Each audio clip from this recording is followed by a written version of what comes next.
What's up, y'all? Respect the Chat podcast, episode 35.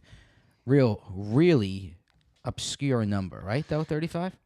Yeah, when we were trying to find out who wore 35, there wasn't really there. I mean, we got about a handful of athletes that stand out that wore number 35, but it was kind of hard digging them up. Ain't that the truth? And I'm also not going to announce you two anymore because everyone knows your voices, okay? Really? Yeah, and see, that's right. So you know where everybody's at. We're past that. We're at episode 35, the Kevin Durant episode. What about for the people that are catching us for the first time? They'll figure it out when we start talking. Start asking around town about us. Durant, 35. Mike Richter, 35. Justin Verlander, 35. Earl Campbell, 35. So a lot of legendary 35s. It's going to start getting real tough, huh? What is? These numbers. Oh, well, 30. Yeah. Well, 36 you know what it is? is next, and that's a good Don't one. give anything away. No, can't give anything away. All right. How about when we get into like 41? That's easy. Yeah, what we got to do is we got to put this on Instagram. We got to put up like the 41 and somebody who 35 at this point now. But each number we should have been doing this. The number up and then a picture of one of the guys that we name. And then have other people, say if they know any more or who they would think is the best of that number. Chris always hits me up after we release the nice. episode, and he's like, dude, you forgot this player, player. Yeah. I'm like, dude, well, usually most of the time we're going right off the top of our head. Yeah, put it on Instagram. Let us know. Right. We want to freestyle here. And we don't want to freestyle, but we do freestyle. Right? I think it goes better when you just freestyle. Yeah. Oh, we know you want to freestyle. Yeah. That's a guarantee. That's a guarantee. We're going to start the show off talking a little bit about Kareem Hunt. We're not going to talk about his situation because we don't do that over here at Respect the Chat. We don't want to feed into anything like that. If we could, we can avoid that. But we do want to talk about him not on the Chiefs anymore. How does that impact the Chiefs, them as a team? I don't think he's going to be missed as much as I think he's going to be. Spencer Ware is going to come in. He took over the lead spot. And when he was there a few years ago, he played good behind Jamal Charles. Remember when Jamal Charles went out for that season? Spencer Ware came in, and he played well. And the Chiefs' offense right now is more of an offense that's throwing the ball down the field. Like Kareem Hunt, I'm not sure how many. It's a great balance, though. I mean, he's a top 3 running back. But don't get me wrong. As far as rushing yards, right? And you're going to feel that regardless. Yeah, but I feel like now the Chiefs are just going to sling the ball more down the field. Let me ask you a question without going into it. Let's say instead of this situation happening, he tore his ACL. You say the same thing? That they wouldn't miss him? No, I would say the same thing. Yeah, I think no matter what his absence is, I think that's the way you got to look at this.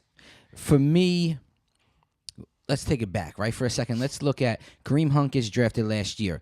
Kareem Hunt really gains his opportunity by Spencer Ware going down in preseason, right? Because they were going to probably split time until they figured out how good Kareem Hunt is. So now at this point, the Chiefs already know what they're getting out of Spencer Ware. Losing, though, Kareem Hunt is definitely... They got to take somewhat of a hit, I would say, right? Even if you don't think it's significant, you got to think they could take some type of hit. He's a Pro Bowl running back. Right. Rookie year, he wins the rushing title. This year, he comes back out, has a little slow of a start, but then just starts rolling again. And he would have finished top 5 backs, I think. Would have finished. I think it's the same thing as the Rams losing Gurley. I mean, you could say that's a pass-heavy offense. I wouldn't know. Todd Gurley has way more of an impact on the Rams than Kareem Hunt does with Chiefs. 100%. I agree with you, Rich. I think Gurley has way more of an impact. Gurley scores 3-4 touchdowns a game. Yeah. Kareem Hunt gets 1, 2. And he opens up everything. Yeah.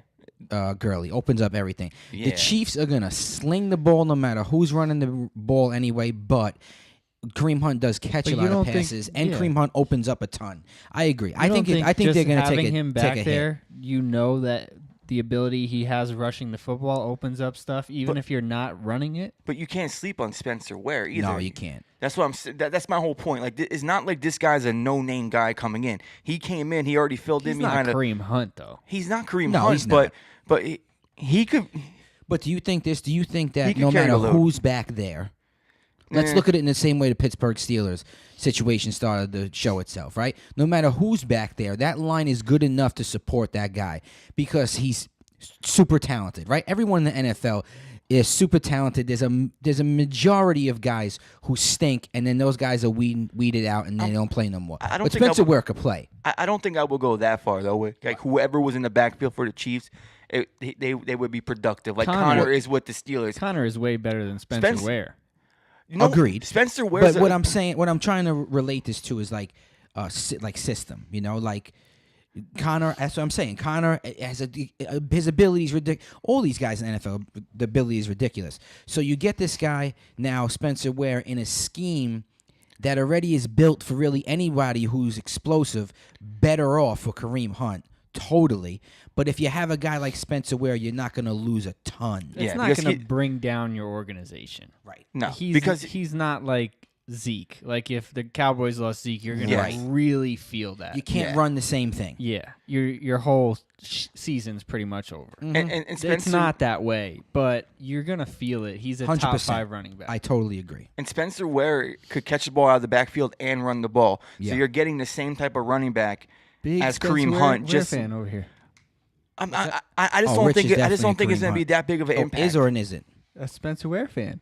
Oh. Big time. I think Spencer Ware's going to have a big week this week. They're playing Oakland, which doesn't say much, but Okay, I think he's going to come in and he's going to have a big game. No, I do too, Rich. I think he's going to play well, Rich. I agree with you. Let's look at it from a fantasy football standpoint. And Rich, this hits hard for you, bro. I know it does, and it hits hard for me because I'm out of that league. I'm officially out of that league, Frank. The Telcon League, you got me. If you're out, I'm definitely out. You got You me. both are out. Ross, Jim, everybody else that's I think over Ross there. is out too. Grizzly. Yeah. Okay. Grizzlies out. Ross Everybody is out. got me. They got me. No doubt. You got me. I don't know if I'll be back next year, I was telling Rich. But that's neither here nor there. That's neither here nor there. You got my money. I thought I was taking y'all money. From a fantasy standpoint. It's actually right here. Yes, it is right there. That is it. A cold hard cash I just gave this guy a couple minutes ago. Do Dang. you think that it's going to impact a lot of fantasy teams as well? Late in the year, not as many guys to pick up off the waiver. Of course. You got to rush to get Spencer Ware. Everybody that had Kareem Hunt that's seen what happened was just like, Oh, man. Yeah. Right. They didn't first look at it like, oh, you can't man. trade Kareem. for anybody. The trade deadline's over. Right. You know what I did? I have Kareem Hunt on my one fantasy team. I'm in second place in this league.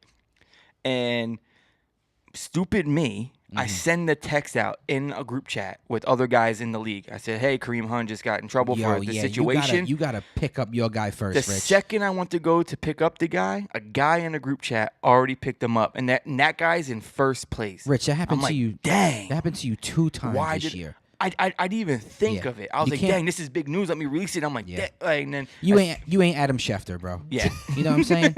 You gotta make your pickup first, then be Adam Schefter. You know. So I'm down You don't need Kareem to break Hunt. the news. It's I didn't even have a Scheffner. chance to pick up Spencer Ware. I know. So, and then my other running back, Leonard Fournette, suspended this weekend. So I'm in rough shape, but I'm in second place in this league. So hopefully, come playoff time, hopefully I can hold that second place spot and get a bye, and then we'll see what happens. Yeah, I think it affects a lot of fantasy teams too. Because I think if you have Kareem Hunt, you drafted him high, you're doing pretty good in your league based on the rest of your team, obviously. But he's a guy that's definitely produced all year long. Couple 1 or 2 games where he didn't play well, but for the most part, he's consistent. So I think you're going to take a little bit of a hit, and to either get Spencer Ware or hopefully you got somebody on your bench. I don't think it really affects Patrick Mahomes. I think his production still stays the same. I think Tyreek Hill's production stays the same. It's just, I think, really raises Spencer Ware's. I think who does get better, though, is Travis Kelce.